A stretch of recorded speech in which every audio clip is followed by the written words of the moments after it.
So back in 2018, Harvard economist Kenneth Rogoff made a bold claim. He said Bitcoin was a lot more likely to be worth $100 than $100,000 in a decade. Fast forward to today, and as you can see behind me, Bitcoin is well above $100,000, and Harvard's own endowment has purchased $117 million worth of BTC. Yet Rogoff still proclaims that Bitcoin, now the sixth largest global asset, is worthless. His thesis for the last 7 years has been thoroughly gutted, yet he refuses to accept new information. So what happened here? Why was one of the most credentialed economists in the world so confidently wrong, and why is he sticking to his guns? Let's break it down.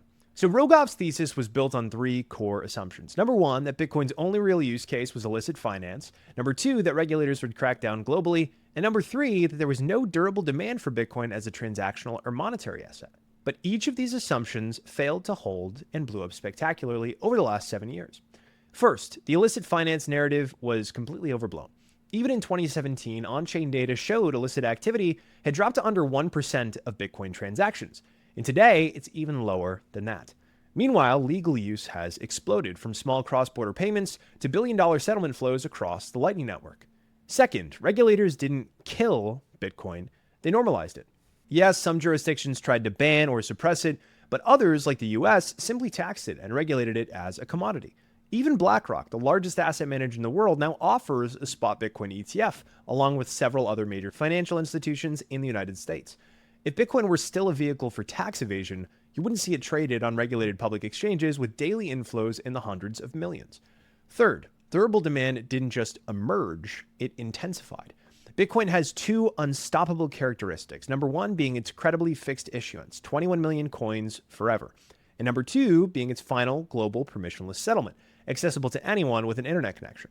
This gives it two powerful use cases. Number one being a savings vehicle for individuals and institutions, which is primarily relevant in the Western world.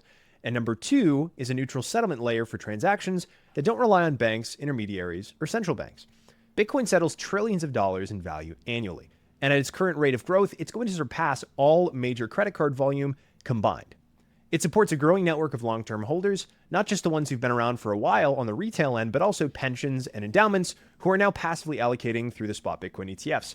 And Lightning Network capacity continues to expand, enabling fast, cheap transactions globally. Now combine that with what we've seen from governments. The US is running $2 trillion annual deficits. Its debt to GDP ratio is past 123%. The interest expense is now the second largest line item in the federal budget.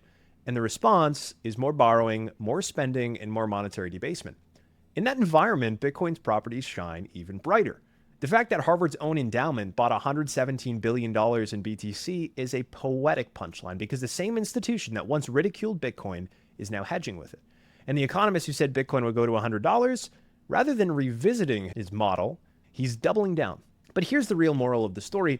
Success isn't about never being wrong. It's about changing your mind when you're presented with new information. Being open to the truth even when it contradicts your worldview. And when the data screams Bitcoin isn't going to zero, you listen.